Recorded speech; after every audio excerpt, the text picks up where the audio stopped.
Nag-viral ang isang pedestrian lane sa Marikina dahil ang timer sa traffic light nito, 10 segundo lang. Ikaw ba kaya mo yung tawirin?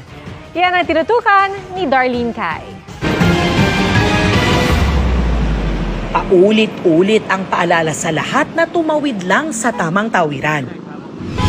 Mahigit 9 na rang aksidenteng kinasangkutan ng pedestrians ang naitala sa unang bahagi ng 2024 base sa datos ng GMA Integrated News Research.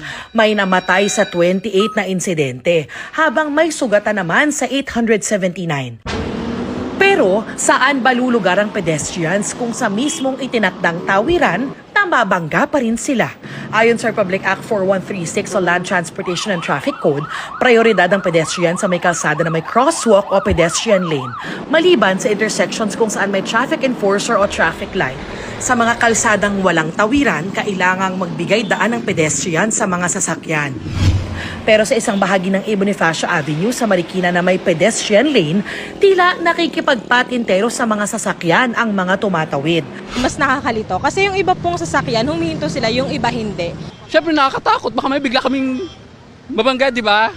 Sa kanto naman ng Sumulong Highway at Katipunan Extension sa Marikina, may tawiran with matching countdown pa ang pedestrian sign.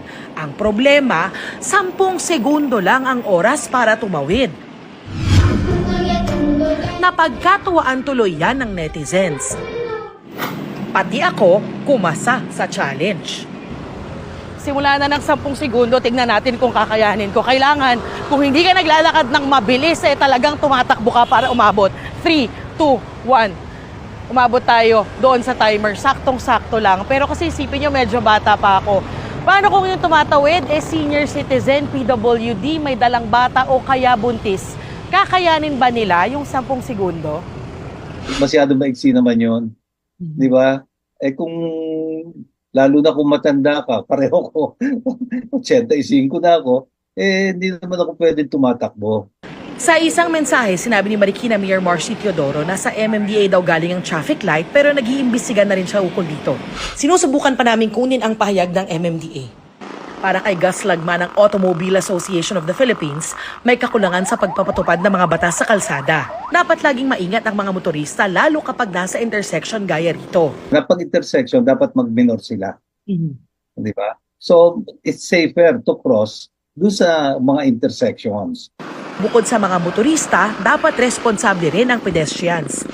Sa isang bahagi ng Aurora Boulevard sa Quezon City, maraming tumatawid sa hindi naman tawiran at kahit may footbridge sa malapit.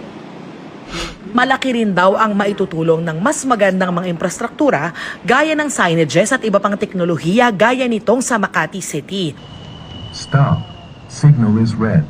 Push button and wait for signal to cross. Signal is green.